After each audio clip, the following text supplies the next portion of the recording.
Halo pemirsa GPR TV dari Sabang sampai Merauke, dari Miangas hingga Pulau Rote. Bertemu lagi bersama saya Mona Zarinisa dalam program Kominfo Newsroom.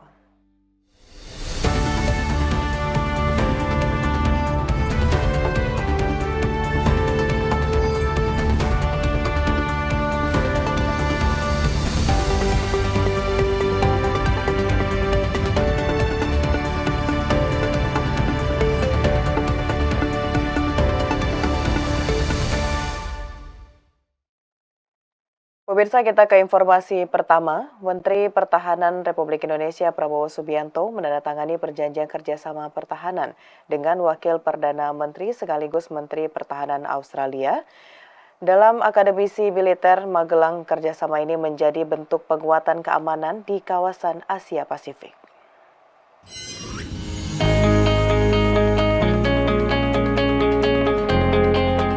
Penandatanganan peningkatan kerjasama disaksikan oleh seluruh delegasi kedua negara. Sebelum MOU kerjasama pertahanan berlangsung, Menteri Pertahanan Prabowo Subianto dan Marles telah lebih dulu melakukan sejumlah pertemuan bilateral. Prabowo mengatakan MOU kerjasama pertahanan dengan Australia menunjukkan komitmen kedua negara meningkatkan kerjasama bidang pertahanan. Kerjasama pertahanan merupakan upaya kedua negara menjaga perdamaian dan stabilitas di kawasan secara berkelanjutan. Dengan MOU pertahanan ini, maka kedua negara saling membantu mengatasi ancaman keamanan di masa mendatang, khususnya di kawasan Asia Pasifik. Adapun peningkatan kerjasama pertahanan ini merupakan perundingan antar kedua pihak seiring dengan intensitas kegiatan kerjasama militer. Seperti yang diketahui, kerjasama militer kedua negara telah terjalin sejak 10 tahun terakhir, khususnya di bidang pendidikan dan pelatihan.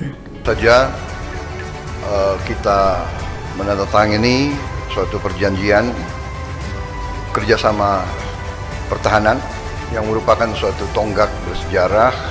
Ini dilakukan untuk bersama-sama sebagai tetangga yang berhubungan langsung meningkatkan kerjasama untuk saling membantu mengatasi berbagai ancaman keamanan dan mempromosikan perdamaian dan stabilitas yang berkelanjutan di kawasan Asia Pasifik. Pemirsa, hari ini Presiden Joko Widodo menerima penghargaan Agricola Medal dari Organisasi Pangan Dunia di Istana Negara Jakarta. Pemberian penghargaan ini dipersembahkan untuk seluruh petani di Indonesia. Presiden Joko Widodo menerima penghargaan Agricola Medal dari The Food and Agriculture Organization of the United Nations. Penghargaan tersebut diserahkan langsung oleh Direktur Jenderal FAO, Dr. Kyu Dong-yu, di Istana Negara Jakarta pada Jumat 30 Agustus 2024. Dalam sambutannya, Presiden Jokowi menyampaikan apresiasi yang tinggi atas penganugerahan tersebut. Menurut Kepala Negara, penghargaan Agricola Medal merupakan sebuah kehormatan bagi dirinya dan dipersembahkan untuk seluruh rakyat Indonesia. Presiden Jokowi juga mengungkapkan rasa syukurnya atas capaian sektor pertanian Indonesia yang mampu tumbuh 1,7% selama pandemi dan memberikan kontribusi sebesar 12,5% terhadap produk domestik bruto nasional pada tahun 2023. Di hadapan seluruh tamu undangan yang hadir, Presiden Jokowi pun menyampaikan harapannya agar FAO terus menjadi penghubung dalam menyatukan langkah semua negara dalam rangka mewujudkan ketahanan pangan di dunia. Semoga penghargaan tertinggi di bidang pangan dan pertanian ini dapat membangkitkan energi kolektif Indonesia untuk berkontribusi lebih besar bagi ketahanan pangan dunia.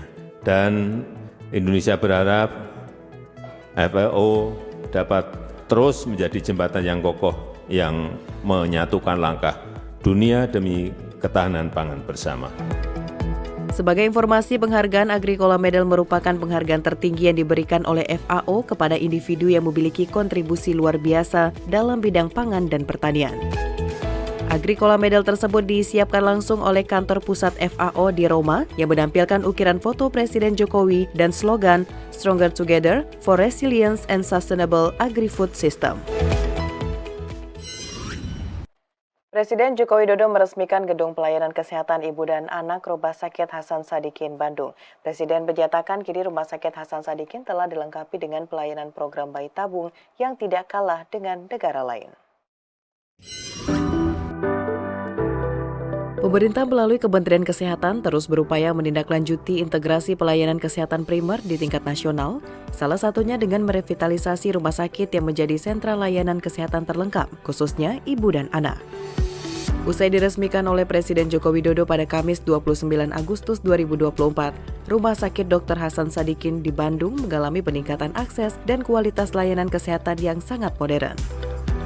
Dalam peresmian tersebut, Presiden Joko Widodo menegaskan bahwa pasangan yang ingin menjalani program bayi tabung tidak perlu pergi ke luar negeri karena fasilitas di rumah sakit tersebut sudah tidak kalah dengan negara lain. Jadi, yang ingin bayi tabung, yang anaknya sakit, nggak usah lah kita bawa ke Singapura, kita bawa ke Malaysia, kita bawa. Cukup di Hasan Sadikin. Gedung pelayanan kesehatan ibu dan anak Rumah Sakit Hasan Sadikin di Kota Bandung ini dilengkapi dengan 490 tempat tidur dan berbagai fasilitas medis modern dengan anggaran sebesar 383 miliar rupiah.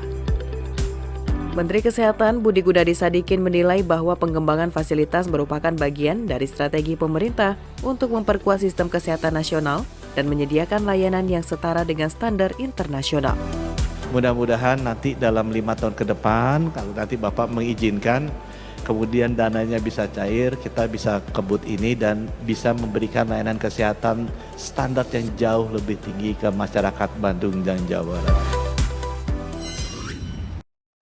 Beralih ke informasi lainnya, pemirsa, menjelang PON 21 di Aceh dan Sumatera Utara yang akan digelar pada 8 hingga 20 September 2024. Direktur Informasi dan Komunikasi Pembangunan Manusia dan Kebudayaan Dwi Anggono mengatakan telah menyiapkan redaksi bersama untuk mendukung publikasi PON 21 2024 dengan persiapan media center yang diharapkan dapat berfungsi optimal dalam memastikan peliputan yang efektif. Dalam mendukung publikasi PON 21 2024, Direktur Informasi dan Komunikasi Pembangunan Manusia dan Kebudayaan Kementerian Kominfo, Dwi Anggono mengatakan, telah mempersiapkan redaksi bersama dalam rapat koordinasi PB PON bersama PON 21 tahun 2024, Kamis 29 Agustus 2024. Redaksi bersama ini terdiri dari berbagai kementerian lembaga, KSP Kemenpora, Kodi Pusat dan Panitia Besar PON 21 telah mempersiapkan infrastruktur dan fasilitas untuk mendukung kebutuhan media selama pelaksanaan PON 21 Aceh Sumut 2024. Sementara itu terkait persiapan yang dilakukan di 2 lokasi yakni di Hotel Hermes Aceh dan lokasi kedua di Hotel Santika Diandra Medan dengan kapasitas 250 hingga 300 dari berbagai media. Dengan persiapan media center ini diharapkan dapat berfungsi optimal dalam memastikan peliputan yang efektif dan mendukung suksesnya penyelenggaraan PON 21 Aceh Sumut 2024. Personelnya dari Kementerian Kominfo sendiri, kami full tim Pak dari beberapa direktorat. Kemudian awak utamanya memang dari Direktorat Pengelolaan Media dari Ditjen IKP. Kemudian melibatkan juga personel dari KSP, Kemenpora, kemudian dari KONI dan dari PB PON. Mungkin akan lebih dari itu karena akan melibatkan dari pemerintah daerah juga akan masuk menjadi bagian dari redaksi bersama ketika nanti sudah operasional di daerah Pak. Kementerian Komunikasi dan Informatika memastikan kesiapan media center di ajang PON 21 di Aceh dan Sumatera Utara 2024 bagi para jurnalis. Direktur Informasi dan Komunikasi Pembangunan Manusia dan Kebudayaan Kementerian Kominfo, Bambang Dwi Anggono memastikan area media center telah siap dan didukung dengan jaringan internet.